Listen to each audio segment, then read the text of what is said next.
Hello everyone. आज की इस क्लास में सोशियोलॉजी के इम्पॉर्टेंट क्वेश्चंस के बारे में बात करने वाले हैं एंड ये क्लास आपकी पीजीटी एग्ज़ाम के लिए इम्पॉर्टेंट रहने वाली है। एंड इस क्लास में जितने क्वेश्चंस होंगे यानी कि 50 क्वेश्चंस हैं और ये सभी आपके लिए पहले क्वेश्चंस कराए जा चुके हैं। रिवीजन क्लास है एक तरीके से। क्लास स्टार्ट हो इससे पहले आप सभी इस वीडियो को ज़्यादा से ज़्यादा लोगों के साथ शेयर ज़रूर कर दीजिए। अगर आप नेट जेआरएफ पीजीटी जीआईसी या फिर असिस्टेंट प्रोफेसर एग्ज़ाम की तैयारी कर रहे हैं सोशियोलॉजी से, तो इस चैनल के साथ जुड़कर आप यहाँ से अपनी स्टडी को कंप्लीट कर सकते हैं। प्लेलिस्ट में उन सभी वीडियोस के फोल्डर्स मिल जाएंगे, आप वहाँ से उन वीडियोस को देख सकते हैं। एंड एक 8 बजे भी क्लास होती है जो कि सभी एग्ज़ाम के लिए इम्पॉर्टेंट है। एंड उस क्लास में जो क्वेश्चंस कराए जा रहे हैं उन क्वेश्चंस का जो लेवल है वो आपके नेट और असिस्टेंट प्रोफेसर एग्ज़ाम के लिए है, तो आप उसे भी उस क्लास को भी ज्वाइन कर सकते हैं। तो चलिए स्टार्ट करते हैं। क्वेश्चन है, वेस्टर्न सामाजिक अध्ययन की एक पद्धति है। इस पद्धति में अध्ययन करने वाला व्यक्ति स्वयं को उस परिस्थिति में रखकर अध्ययन करता है जिसका वह अध्ययन करना चाहता है। उपर्युक्त पद्धति की विवेचना किस समाजशास्त्री द्वारा की गई है? ऑप्शंस हैं Durkheim, max weber, August Comte, Spencer. यहाँ पर सही क्या होगा? राइट आंसर यहाँ पर क्या होगा? राइट आंसर यहाँ पर मैक्स वेबर होगा। मैक्स वेबर, ऑप्शन बी यहाँ पर राइट आंसर है। मैक्स वेबर ने समाजशास्त्र की जो केंद्रीय विषय वस्तु है या समाजशास्त्र की जो अध्ययन की जो वस्तु या अध्ययन की जो इकाई बताई है वो एक्शन को बताया है, क्रिया को बताया है। क्रिया की जगह अगर आपको ऑप्शंस में क्रिया की जगह मतलब कि एक्शन ना हो, क्रिया ना हो, उसकी जगह पर आपको अगर ऑप्शन में व्यक्ति दिखे तो आप व्यक्ति को भी टिक करिएगा। ठीक है, कहीं कहीं पर व्यक्ति या फिर कहीं कहीं पर क्रिया शब्द का यूज हुआ है, तो क्रिया को इन्होंने अपने समाजशास्त्र की केंद्रीय विषय वस्तु माना है। और इस क्रिया के अध्ययन के लिए मैक्स वेबर ने दो तरह की पद्धतियों की बात की थी कि दो पद्धतियों के जरिए हम सामाजिक क्रिया का अध्ययन कर सकते हैं। कौन कौन सी दो पद्धतियां थी? एक तो वेस्टर्न है, ठीक है, जिसे व्याख्यात्मक बोध या व्याख्यात्मक समझ कहा जाता है, और दूसरा है आइडियल टाइप, आदर्श प्रारूप। ये दो पद्धतियां हैं जिनके जरिए मैक्स वेबर कहते हैं कि हम सामाजिक क्रिया को समझ सकते हैं। ठीक है, चलिए आगे देखते हैं। प्रश्न है, समुदाय एक सामाजिक समूह है जिसमें हम की भावना की कुछ मात्रा हो तथा जो एक निश्चित क्षेत्र में रहता हो। तो समुदाय को इस तरीके से किसने परिभाषित किया है? लुनबर्ग, मैनहीम, बोगार्डस, ऑगबर्न। ऑप्शंस है। समुदाय एक ऐसा सामाजिक समूह है जिसमें हम की भावना की कुछ मात्रा हो तथा जो एक निश्चित क्षेत्र में रहता हो। तो यहाँ पर राइट आंसर बोगार्डस हो जाएगा। बोगार्डस, ऑप्शन सी यहाँ पर राइट होगा। प्रश्न है, किस समाजशास्त्री ने जेल को समुदाय माना? जेल को कम्युनिटी का एग्जाम्पल किसने माना है? Ogburn and Nimkoff, MacIver and Page, Gillin and Gillin. Writer यहाँ पर ऑप्शंस है, बताइए। जेल को समुदाय का उदाहरण किसने माना है? मैकेवर एंड पेज ने। मैकेवर एंड पेज, ऑप्शन बी यहाँ पर राइट होगा।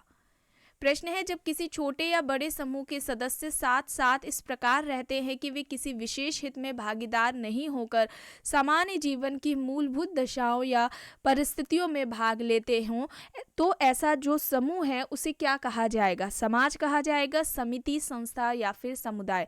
किसी छोटे या बड़े समूह के जो सदस्य हैं वे साथ साथ इस तरीके से रहते हैं कि उनमें विशेष हित में वो भागीदार ना होकर सामान्य जीवन की जो मूलभूत दशाएं होती हैं, परिस्थितियां होती हैं, उनमें भाग लेते हैं, और ऐसा समूह जो कहलाता है उसे कम्युनिटी कहा जाता है, समुदाय कहा जाता है। प्रश्न है, सामाजिक संस्था को सामूहिक विशेषताओं को प्रकट करने वाला नियम किस समाजशास्त्री ने कहा? सामाजिक संस्था को सामूहिक विशेषताओं को प्रकट करने वाला नियम किस समाजशास्त्री ने कहा है? ऑप्शन है Gillin and Gillin, Kingsley Davis, गुडे, रॉस। बताइए, Gillin and Gillin, Kingsley Davis, गुडे एंड रॉस। ऑप्शन है। यहाँ पर राइट आंसर क्या होगा? राइट आंसर यहाँ पर क्या होगा? राइट आंसर यहाँ पर गिलिन एंड गिलिन है, ऑप्शन ए यहाँ पर राइट है। एंड गिलिन एंड गिलिन की बुक है कल्चरल सोशियोलॉजी, सांस्कृतिक समाजशास्त्र। किसकी पुस्तक है? गिलिन एंड गिलिन की है। इंपॉर्टेंट है बुक, अक्सर एग्जाम्स में पूछी जाती है, इसे याद रखिएगा। प्रश्न है संस्कृति से संबंधित है, पूछा जा रहा है कौन सा सही है। संस्कृति मानव निर्मित है, संस्कृति सीखी जाती है, संस्कृति हस्तांतरित की जाती है, संस्कृति गतिशील है। यहाँ पर सही कौन सा है बताइए। तो यहाँ पर राइट आंसर क्या होगा, ऑप्शन डी होगा, ये सभी सही है। और संस्कृति यानी कि इस टॉपिक को कंप्लीट कराया जा चुका है। कल्चर यानी कि संस्कृति नाम से आपको प्लेलिस्ट में फोल्डर मिल जाएगा। अभी तक इस चैनल पर जितनी भी क्लासेस हुई हैं उन सभी का प्लेलिस्ट में फोल्डर बना दिया गया है। अगर आप चैनल पर पहली बार जुड़े हैं, पहली बार इस वीडियो को क्लास को देख रहे हैं, तो आप सभी प्लेलिस्ट जरूर चेक कर लीजिएगा। आप किसी भी एग्जाम की तैयारी कर रहे हो सोशियोलॉजी से रिलेटेड, आप उन क्लासेस को देख सकते हैं। प्रश्न है रूथ बेनेडिक्ट का नाम निम्न में से किस अवधारणा के साथ जुड़ा है। संस्कृति तत्व, सांस्कृतिक सकुल, सांस्कृतिक प्रतिमान, सांस्कृतिक विलंबना। इनमें से रूथ बेनेडिक्ट का कौन सा कॉन्सेप्ट है, रूथ बेनेडिक्ट ने कौन सी अवधारणा दी है। राइट आंसर क्या होगा, पैटर्न ऑफ कल्चर, सांस्कृतिक प्रतिमान। ऑप्शन सी यहाँ पर राइट आंसर होगा। प्रश्न है किसका कहना है कि संस्कृति मनुष्य की कृति व साधन है जिससे व्यक्ति अपने हितों को प्राप्त करता है। ऑप्शंस है Robert Radcliffe, Robert Linton, Max Muller, Malinowski. इनमें से किसका कहना है कि संस्कृति मनुष्य की कृति व साधन है जिससे व्यक्ति अपने हितों को प्राप्त करता है। यहाँ पर सही क्या होगा, राइट आंसर यहाँ पर क्या होगा, मेलानोव्स्की। आपको याद आना चाहिए, आपको बताया गया है मेलानोव्स्की ने मानवीय आवश्यकता का सिद्धांत दिया था जिसमें 3 तरह की आवश्यकताओं की बात की थी, प्राथमिक आवश्यकता, द्वितीयक आवश्यकता, तृतीयक आवश्यकता। और इन आवश्यकताओं की पूर्ति का साधन संस्कृति को बताया था कि संस्कृति के जरिए ही व्यक्ति अपनी इन आवश्यकताओं को पूरा करता है। तो यहाँ पर डी हो जाएगा राइट आंसर। प्रश्न है किसका मत है कि संस्कृति कृषि तथ्यों, प्राविधिक तथ्यों, सामाजिक तथ्यों के साथ साथ मानसिक तथ्यों की उपज है। E.A. Hoebel, David Bidney, Robert Park, Risley options है। एंड इस क्लास में टोटल 50 क्वेश्चंस कराए जाएंगे। आप सभी को ईमानदारी के साथ कमेंट बॉक्स में बताना है कि आपके 50 क्वेश्चंस में से कितने सही हुए हैं।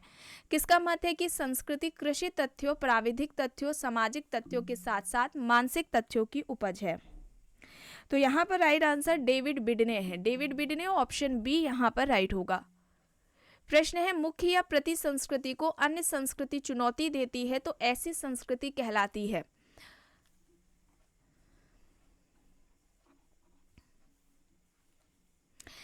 प्रश्न है मुख्य संस्कृति, एक सेकेंड, मुख्य संस्कृति को अन्य संस्कृति जब चुनौती देती है तो ऐसी संस्कृति को क्या कहा जाता है, ऐसी संस्कृति क्या कहलाती है। उप संस्कृति, प्रति संस्कृति, स्वायत्त संस्कृति या फिर सांस्कृतिक आघात। मुख्य संस्कृति को जब कोई दूसरी संस्कृति चुनौती देती है तो उस संस्कृति को क्या कहा जाता है, काउंटर कल्चर, प्रति संस्कृति। ऑप्शन बी यहाँ पर राइट है। जब कल्चर वाला क्लासेस कराई गई थी, कल्चर वाला जो क्लासेस ली गई थी, तो उसमें संस्कृति से संबंधित जितनी भी अवधारणाएं थी सभी को कराया गया था। प्रश्न है निम्न में से किसने सांस्कृतिक संरचनावाद की अवधारणा दी है। कल्चरल स्ट्रक्चरलिज्म का जो कॉन्सेप्ट है वो किसका है, Levi Strauss, Anthony Giddens, Peter Bourdieu, Nadel option है। सांस्कृतिक संरचनावाद की अवधारणा किसकी है, राइट आंसर क्या होगा यहाँ पर, बोर्डियो, ऑप्शन सी यहाँ पर राइट होगा। ठीक है, पीटर बोर्डियो का यहाँ पर ये अवधारणा है, पीटर बोर्डियो की सांस्कृतिक संरचनावाद की। अगर केवल संरचनावाद आता है तो वहाँ पर लेवी स्ट्रॉस हो जाएगा। ध्यान से सुनिएगा, इस तरीके से प्रश्न पूछा जाता है, अगर केवल संरचनावाद आता है, स्ट्रक्चरलिज्म आता है तो वहाँ पर लेवी स्ट्रॉस हो जाएगा।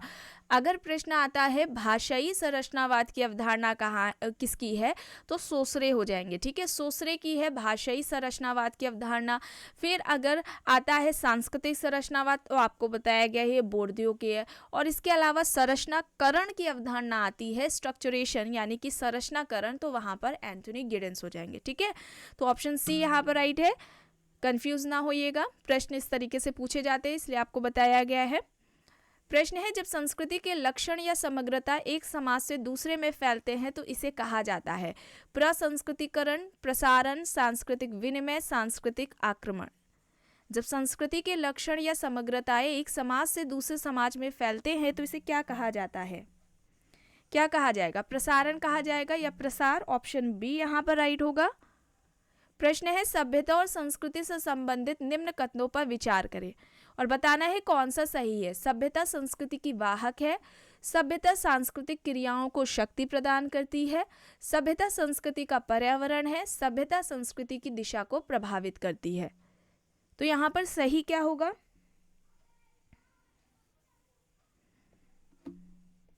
सही क्या होगा यहाँ पर? First, second and third. Option B यहाँ पर राइट होगा। भारत में अभिवादन के लिए हाथ जोड़ते हैं, पश्चिमी समाजों में हाथ मिलाते हैं और टोपी उतारते हैं। जापान में शरीर को झुकाया जाता है। यह उदाहरण व्यक्त करता है सांस्कृतिक विलंबना को, सांस्कृतिक सापेक्षवाद को, नृजाति केंद्रवाद को या फिर संस्कृति ग्रहण को। ये सभी बताया जा चुका है आपको क्लासेस में, सभी अवधारणाओं के बारे में बताया गया है जो ऑप्शंस में आप देख रहे हैं। तो यहाँ पर क्या होगा? सांस्कृतिक सापेक्षवाद होगा, बी यहाँ पर राइट होगा। हमारे पास जो कुछ है वह सभ्यता है, हम जो कुछ है वह संस्कृति है। उपरोक्त कथन संबंधित है, मोस्ट इंपॉर्टेंट है, कई बार ये क्वेश्चन रिपीट हुआ है पीजीटी के एग्जाम में।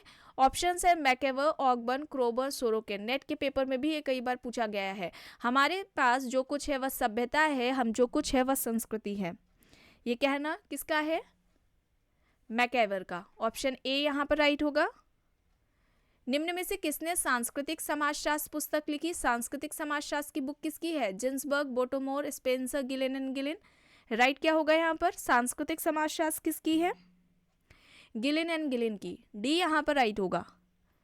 एक उपसंस्कृति जो कुछ विश्वासों एवं मूल्यों से संबंध है, समाज की प्रभावी संस्कृति को आमूल रूप से नकारती है तथा जिस वैकल्पिक संस्कृति का प्रतिपादन करती है वह है। ऑप्शंस है भावपरक संस्कृति, उपसंस्कृति, प्रतिसंस्कृति या फिर यथार्थ संस्कृति। एक उपसंस्कृति जो कुछ विश्वासों एवं मूल्यों से संबंध है, समाज की प्रभावी संस्कृति को आमूल रूप से नकारती है और जिस वैकल्पिक संस्कृति का वह प्रतिपादन करती है, इनमें से कौन सी संस्कृति है वो? क्या कहलाएगी वो? प्रतिसंस्कृति। सी यहाँ पर राइट होगा। प्रश्न है संस्कृति वह साधन है जिसके द्वारा मनुष्य अपने शारीरिक तथा मानसिक और अंतिम रूप में बौद्धिक अस्तित्व को बनाए रखने में सफल होता है। उपरोक्त कथन किस समाजशास्त्री द्वारा कहा गया है? ऑप्शंस है मेलोनोवस्की, हॉबहाउस, वेस्टरमार्क, दुर्खीम। यहाँ पर सही क्या होगा?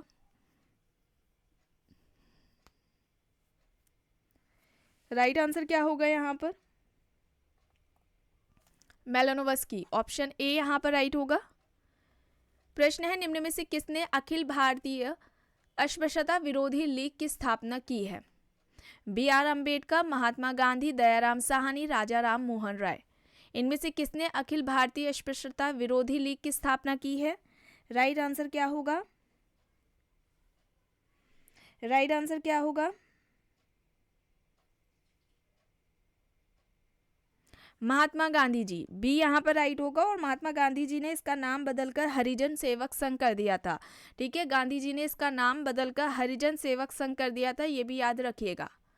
प्रश्न है निम्न में से किसने परिवार को स्त्रीकरण की इकाई माना है? स्त्रीकरण, स्ट्रैटिफिकेशन की इकाई परिवार को कौन मानता है इनमें से? Andre Beteille, Johnson, MacIver and Page, Sorokin options है। एंड सोशल स्ट्रैटिफिकेशन, सामाजिक स्त्रीकरण, इस टॉपिक को भी कंप्लीट कराया जा चुका है, इसका भी आपको प्लेलिस्ट में फोल्डर मिल जाएगा। Andre Beteille, Johnson, MacIver and Page, Sorokin options है। परिवार को सामाजिक स्त्रीकरण की इकाई इनमें से कौन मानते हैं? जॉनसन। जॉनसन है, बी यहाँ पर राइट है। प्रश्न है अंतर्निहित संरचना में परिवर्तन सामाजिक परिवर्तन है, यह तर्क है। Sorokin, Anthony Giddens, Kingsley Davis, Jones. Right क्या होगा? अंतर्निहित संरचना में परिवर्तन जब होता है तो उसे सामाजिक परिवर्तन कहा जाता है, यह कहना किसका है? राइट क्या होगा यहाँ पर?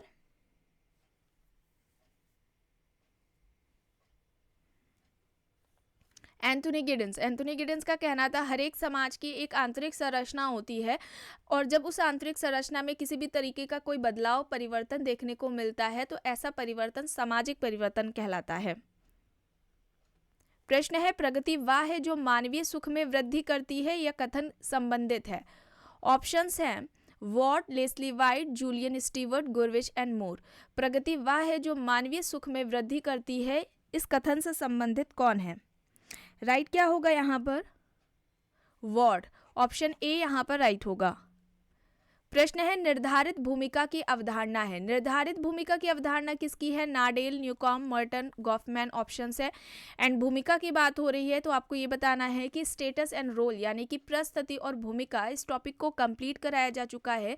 इसका आपको प्लेलिस्ट में फोल्डर मिल जाएगा, आप वहाँ से उन टॉपिक्स को उस यानी कि इससे रिलेटेड जितने भी कॉन्सेप्ट्स हैं, स्टेटस से रिलेटेड जितनी भी अवधारणाएँ हैं, भूमिका से संबंधित जितनी भी अवधारणाएँ, उन सभी को उन क्लासेस में कराया गया और साथ में उनसे रिलेटेड एमसीक्यूज़ के बारे में भी बताया गया है। एमसीक्यूज़ को सॉल्व कराते कराते वो सारे कॉन्सेप्ट्स आपको बताए गए हैं। ठीक है, किसका कॉन्सेप्ट है क्या, उसे कहते क्या है, सभी बताया गया है। तो यहाँ पर निर्धारित भूमिका की बात हो रही है, ये न्यूकॉम्ब ने दी है। ठीक है, निर्धारित भूमिका की अवधारणा किसकी है? न्यूकॉम्ब की है। प्रश्न है जब सांस्कृतिक तत्व पारस्परिक अर्थपूर्ण ढंग से जुड़ जाते हैं और वे मानव आवश्यकताओं की पूर्ति करते हैं तब वे कहलाते हैं सांस्कृतिक प्रतिमान, सांस्कृतिक विलंबना, सांस्कृतिक सकुल, सांस्कृतिक तत्व। जब सांस्कृतिक तत्व पारस्परिक अर्थपूर्ण ढंग से जुड़ जाते हैं और वे मानव आवश्यकताओं की पूर्ति करते हैं तब उन्हें क्या कहा जाता है? राइट आंसर क्या होगा? राइट आंसर होगा सांस्कृतिक सकुल। ऑप्शन सी यहाँ पर राइट होगा। प्रश्न है सर्वप्रथम किस विद्वान ने सांस्कृतिक क्षेत्र की अवधारणा का प्रयोग अमेरिकन इंडियन संस्कृतियों के अध्ययन के दौरान किया था? ऑगबर्न, पार्सन्स, बेट्सन, विस्लर ऑप्शंस है। सबसे पहले इनमें से किस विद्वान ने सांस्कृतिक क्षेत्र की अवधारणा का प्रयोग अमेरिकन इंडियन कल्चर की स्टडी के दौरान किया था? तो यहाँ पर विस्लर होगा। डी यहाँ पर राइट होगा। प्रश्न है निम्नलिखित में से रेडफील्ड के द्वारा प्रतिपादित लघु समुदाय से कौन सी विशेषता संबंधित नहीं है? विशिष्टता, छोटापन, विजातीयता, आत्मनिर्भरता ऑप्शंस है। रॉबर्ट रेडफील्ड ने लघु समुदाय यानी कि लिटिल कम्युनिटी की जो अवधारणा दी हुई थी उसकी विशेषताएं उन्होंने 4 बताई थी। इनमें से किसकी एक बात उन्होंने नहीं की है? और लघु समुदाय का उदाहरण रॉबर्ट रेडफील्ड ने गांव को बताया था। और एक प्रश्न इससे संबंधित पूछा जाता है, एक ये भी पूछा जाता है कि लघु समुदाय व्यक्ति की जन्म से लेकर मृत्यु तक का प्रबंधन है, ये किसने कहा है? तो रॉबर्ट रेडफील्ड है। ठीक है, और एक प्रश्न डायरेक्टली पूछ लिया जाता है लिटिल कम्युनिटी ये अवधारणा है किसकी? और ये जो अब विशेषताओं से संबंधित देख रहे हैं या लक्षण, इसकी जगह विशेषता न लेकर लक्षण दे देंगे। फिर पूछा जाएगा कौन सी किसकी बात की है या किसकी बात उन्होंने नहीं की है। तो यहाँ पर विजातीयता नहीं होगा, लघुता, विशिष्टता, समरूपता होगा यहाँ पर, और आत्मनिर्भरता, ये इसकी बात की थी इन्होंने। प्रश्न है सोशियोलॉजी 2 शब्दों यानी कि सोशियस एवं लोगस के मेल से बना है। लोगस किस भाषा का है? लैटिन, जर्मन, यूनानी, फ्रांसीसी। यहाँ पर कौन सा राइट आंसर होगा? सोशियोलॉजी 2 शब्दों सोशियस एंड लोगस के मेल से बना है। लोगस किस भाषा का है? यूनानी भाषा। ऑप्शन सी यहाँ पर राइट होगा, यूनानी भाषा का है। ऑप्शन सी यहाँ पर है। और अगस्त कॉम्ट समाजशास्त्र के जनक थे। इन्होंने 1838 में समाजशास्त्र दिया था। समाजशास्त्र से पहले इन्होंने सामाजिक भौतिकी यानी कि सोशल फिजिक्स शब्द का यूज़ किया था। फिर बाद में उन्होंने समाजशास्त्र शब्द का प्रयोग किया, समाजशास्त्र शब्द दिया। अब यहाँ पर कौन सा गलत है ये पूछा जा रहा है। स्वतंत्र भूमिका बेंटन, बुनियादी भूमिका बेंटन, आदर्श भूमिका मर्टन, प्रस्तुति कुंठा, क्रोबर। ये सभी अवधारणाएं हैं। इन सभी अवधारणाओं पर बातें हो चुकी हैं क्लास में। अवधारणा है किसकी, क्या है, सभी बताया गया है क्लास में। कौन सा गलत है, सही सुमेलित नहीं है, ये पूछा जा रहा है। तो शुरुआत की तीनों सही है। प्रस्तुति कुंठा ये यहाँ पर गलत हो जाएगा, ये क्रोबर का नहीं है। ठीक है, क्रोबर का नहीं है, कोहेन होगा यहाँ पर। कोहेन की ये अवधारणा है प्रस्तुति कुंठा। प्रश्न है मानवीय व्यवहार की प्रतिमानित व्यवस्था जो कि अंतरक्रिया का परिणाम होती है तथा साथ ही अंतरक्रिया का पद प्रदर्शन भी करती है, कहलाती है? सामाजिक एकीकरण, सामाजिक संरचना, सामाजिक व्यवस्था, सामाजिक संगठन। सही यहाँ पर क्या होगा? राइट आंसर यहाँ पर सोशल सिस्टम होगा, सामाजिक व्यवस्था होगा। और सामाजिक व्यवस्था पर जो सिद्धांत है वो टॉलकेट पार्सन्स ने दिया है। ऑप्शन सी यहाँ पर राइट होगा। प्रश्न है the social construction of reality के लेखकों का नाम बताइए। Berger and Luckmann, Merton and Rossi, Parsons and Shils, Marx and Engels. The social construction of reality ये पुस्तक किसकी है और ये नेट के पेपर में कई बार बुक पूछी जा चुकी है। तो यहाँ पर बर्जर एंड लकमैन होगा, ए यहाँ पर राइट होगा। प्रश्न है गीता में वर्णित कर्म के 3 प्रकारों में निम्नलिखित में से कौन सा नहीं है। सात्विक कर्म, राजसिक कर्म, मानसिक कर्म, तामसिक कर्म। कौन सा नहीं है? एक मानसिक कर्म, ऑप्शन सी यहाँ पर राइट है। प्रश्न है सामाजिक विरासत में प्राप्त विचार, विश्वास, मानदंड, व्यवहार, प्रथा, रीति रिवाज, कानून, मनोवृत्तियां, साहित्य, ज्ञान, कला, भाषा, नैतिकता आदि को सम्मिलित किया जाता है भौतिक संस्कृति के अंतर्गत, अभौतिक संस्कृति के अंतर्गत, चेतनात्मक संस्कृति के अंतर्गत या फिर संस्कृति ग्रहण के अंतर्गत। इन सभी को किसके अंतर्गत शामिल किया जाएगा? भौतिक संस्कृति के अंतर्गत तो ये नहीं आएंगे, अभौतिक संस्कृति होगा, बी यहाँ पर राइट होगा। प्रश्न है निम्न में से किसने जनसंपर्क को सामाजिकरण का एक मुख्य अभिकरण माना है? जनसंपर्क को सामाजिकरण का एक मुख्य अभिकरण इनमें से कौन मानते हैं? Johnson, Giddens, Simmel, Kimball Young options है। तो जनसंपर्क को सामाजिकरण का एक मुख्य अभिकरण गिडेंस मानते हैं, ऑप्शन बी यहाँ पर राइट होगा। ठीक है, बी यहाँ पर राइट है। प्रश्न है प्राथमिक समूह सामाजिकरण की प्रक्रिया में महत्वपूर्ण अभिकरण है या तर्क किसका है? Kingsley Davis, Ginsburg, कूले, Robert बियरस्टेट। प्राथमिक समूह को सामाजिकरण की प्रक्रिया में महत्वपूर्ण अभिकरण किसने माना है? तो यहाँ पर कूले हो जाएगा। कूले ने प्राथमिक समूह की अवधारणा दी थी, याद रखिएगा प्राइमरी ग्रुप का जो कॉन्सेप्ट है वो कूले का है और कूले ने ये अपनी अवधारणा सोशल ऑर्गेनाइजेशन पुस्तक में दी है। प्राथमिक समूह किसे कहते हैं? व्यक्तियों का एक ऐसा संकलन या व्यक्तियों का एक ऐसा समूह जिनके बीच में आमने सामने का प्रत्यक्ष संबंध और सहयोग पाया जाता है। प्राथमिक समूह के उदाहरण भी बताए हैं उन्होंने 3, परिवार, पड़ोस और मित्र समूह। ये 3 उदाहरण है प्राथमिक समूह के। उदाहरण से संबंधित भी प्रश्न पूछा जाता है कि प्राथमिक समूह के उदाहरण कौन से हैं, या ये जो प्राथमिक समूह के उदाहरण हैं किसने बताए हैं, प्राथमिक समूह की ये जो परिभाषा बताई आपको वो किसकी है, डायरेक्टली पूछ लिया जाता है प्राथमिक समूह की अवधारणा किसकी है। और यहाँ पर ये भी याद रखिएगा प्राथमिक समूह की अवधारणा के साथ साथ इन्होंने एक और अवधारणा दी है, अर्ध प्राथमिक समूह। ठीक है, अर्ध प्राथमिक समूह की अवधारणा भी कूले की ही है। प्रश्न है निम्न में से किसने प्रकार्यात्मक दृष्टिकोण से परिवार के अप्रकार्यात्मक पक्ष का अध्ययन किया है? F G. Bailey, S C. Dube, Kingsley Davis, Vogel and Bell. यहाँ पर सही क्या होगा? प्रकार्यात्मक दृष्टिकोण से परिवार के अप्रकार्यात्मक पक्ष का अध्ययन किसने किया है? तो यहाँ पर राइट क्या होगा? Kingsley Davis. ठीक है, किंग्सले डेविस होगा, ऑप्शन सी यहाँ पर राइट होगा। प्रश्न है किसके अनुसार नाभिकीय परिवार समाज की एक आधारभूत संरचनात्मक इकाई है? नाभिकीय परिवार को समाज की एक आधारभूत संरचनात्मक इकाई इनमें से कौन मानते हैं? Roger and Harris, F. Vogel, Leach, MacIver options है।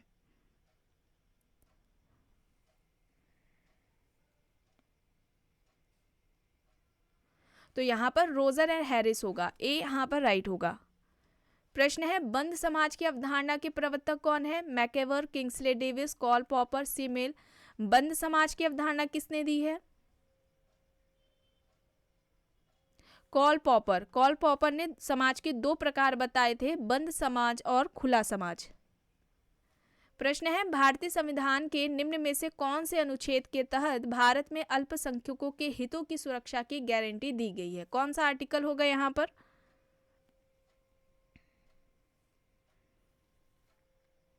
अनुच्छेद 29 और 30, बी यहाँ पर राइट होगा, बी यहाँ पर राइट है। प्रश्न है छात्रवृत्तियों शिक्षण संस्थानों में स्थान आरक्षण द्वारा अनुसूचित जनजातियों के शैक्षिक उत्थान के लिए भारतीय संविधान के किस अनुच्छेद में प्रावधान किया गया है? इनमें से कौन सा अनुच्छेद है वो?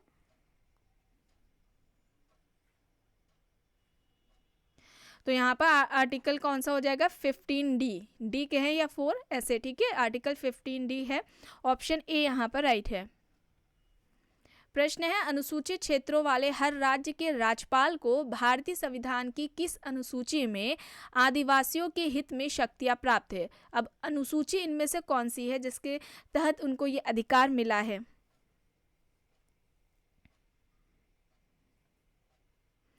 पांचवी अनुसूची, ऑप्शन ए यहां पर राइट होगा। भारत के केंद्र में महिला तथा समाज कल्याण के लिए एक विशेष मंत्रालय का गठन किया गया है। वर्ष पूछा जा रहा है कब हुआ है। 1983, 1986, 1976, 1991 है। राइट क्या होगा यहाँ पर?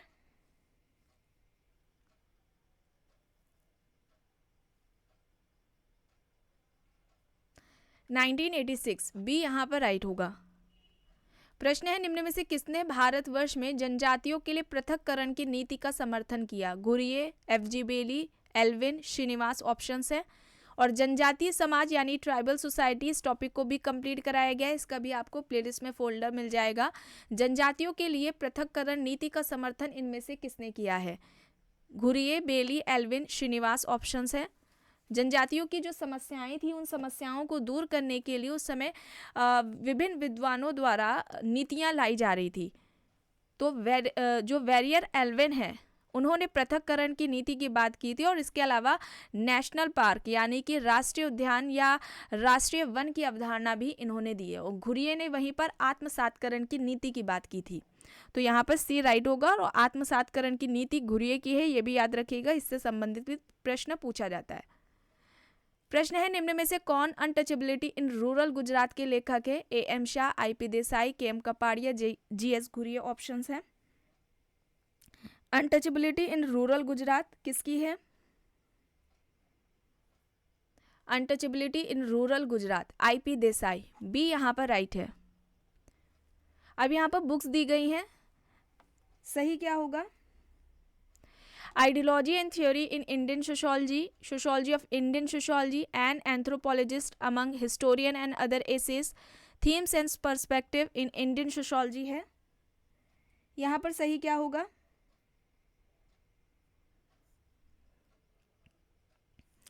ऑप्शन सी यहाँ पर राइट है। ठीक है, ऑप्शन सी यहाँ पर राइट है। सोशोलॉजी ऑफ इंडियन सोशोलॉजी ये हो जाएगी रामकृष्ण मुखर्जी की। फिर इसके अलावा है ideology and theory in Indian sociology, ये हो जाएगी योगेंद्र सिंह की। फिर आती है book themes and perspective in Indian sociology, ये डी.एन. धनागरे की हो जाएगी। और फिर an anthropologist among historian and other essays, ये कोहेन की हो जाएगी। तो ऑप्शन सी यहाँ पर राइट है। प्रश्न है संघर्षशील और औद्योगिक समाज शब्दों का प्रचलन किसने किया। Karl Marx, Durkheim, Simmel, Spencer options हैं। संघर्षशील और औद्योगिक समाज, इसकी बात किसने की है इनमें से? Herbert Spencer. Herbert Spencer, D यहाँ पर राइट होगा। हर्बर्ट स्पेंसर ने समाज के दो प्रकार बताए थे, संघर्षशील समाज या शिकारी समाज या फिर सैनिक समाज। दूसरा बताया है इन्होंने औद्योगिक समाज। तो ये दो प्रकार समाज के स्पेंसर ने बताए हैं। और हर्बर्ट स्पेंसर को सामाजिक डार्विनवादी कहा जाता है। इन्होंने सामाजिक उद्विकास का सिद्धांत दिया था, तो सामाजिक उद्विकास के ये जनक माने जाते हैं। इसके अलावा इन्होंने संरचना अवधारणा का सबसे पहले प्रयोग किया था और संरचना की तुलना मानवीय शरीर से भी की थी। तो इन बातों को ध्यान में रखिएगा, प्रश्न से संबंधित पूछा जाता है। निम्नलिखित में से कौन एक उत्तर औद्योगिक अर्थव्यवस्था का उदाहरण है। ऑप्शंस है एक मात्र भरण पोषण मूलक अर्थव्यवस्था, एक वाणिज्यिक अर्थव्यवस्था, एक सेवा मूलक उपभोक्ता अर्थव्यवस्था या फिर एक कृषि कार्य अर्थव्यवस्था। उत्तर औद्योगिक अर्थव्यवस्था का उदाहरण इनमें से कौन है? तो यहाँ पर एक सेवा मूलक उपभोक्ता अर्थव्यवस्था होगा, सी यहाँ पर राइट होगा। प्रश्न है मानव समाज पुस्तक के लेखक कौन है। मानव समाज किसकी है पुस्तक? MacIver, Kingsley Davis, Ruth Benedict, Radha Kamal Mukherjee. मानव समाज ह्यूमन सोसाइटी किसकी है? किंग्सले डेविस की है। ऑप्शन बी यहाँ पर राइट होगा। आदिम समाज में पाई जाने वाली संस्थाओं की प्रकृति कौन इसमें से कैसी थी? कैसी प्रकृति थी संस्थाओं की जो आदिम समाज में पाई जाती थी? प्राथमिक, द्वितीयक या प्राथमिक और द्वितीयक दोनों ही या फिर इनमें से कोई नहीं? तो यहाँ पर क्या होगा? प्राथमिक होगा, ए यहाँ पर राइट है। अब यहाँ पर निम्नलिखित में से कौन सा कथन हंटिंगटन का है ये बताना है। समाज के भाग्य का निर्णय आर्थिक परिस्थितियाँ तय करती हैं, समाज के भाग्य का निर्णय भौगोलिक परिस्थितियाँ तय करती हैं, या फिर समाज के भाग्य का निर्णय सामाजिक परिस्थितियाँ करती हैं, या समाज के भाग्य का निर्णय राजनीतिक परिस्थितियाँ करती हैं। हंटिंगटन से संबंधित क्या है यहाँ पर सही? समाज के भाग्य का निर्णय भौगोलिक परिस्थितियां करती हैं, बी यहाँ पर राइट होगा। एंड लास्ट क्वेश्चन है, निम्न में से किस विद्वान ने सभ्यता को संस्कृति का समानार्थक माना है तथा इस शब्द का प्रयोग अशिक्षित लोगों के लिए किया है? अर्नोल्ड टॉयनबी, मैकेवर, गोल्डन वीजर या फिर इनमें से कोई नहीं। राइट क्या होगा? सभ्यता को संस्कृति का समानार्थक माना है और इस शब्द का प्रयोग अशिक्षित लोगों के लिए किया है, तो यहाँ पर गोल्डन वीजर होंगे, सी यहाँ पर राइट होगा। तो आज की क्लास में बस इतना ही। आई होप ये आपको पसंद आई होगी, एंड अगर पसंद आई है तो प्लीज़ लाइक करिएगा, कमेंट करके ज़रूर बताइएगा, एंड आपके 50 क्वेश्चंस में से कितने सही हुए हैं इसका भी आंसर ज़रूर दीजिएगा, और इस वीडियो को ज़्यादा से ज़्यादा लोगों के साथ शेयर भी ज़रूर करिएगा। Thank you.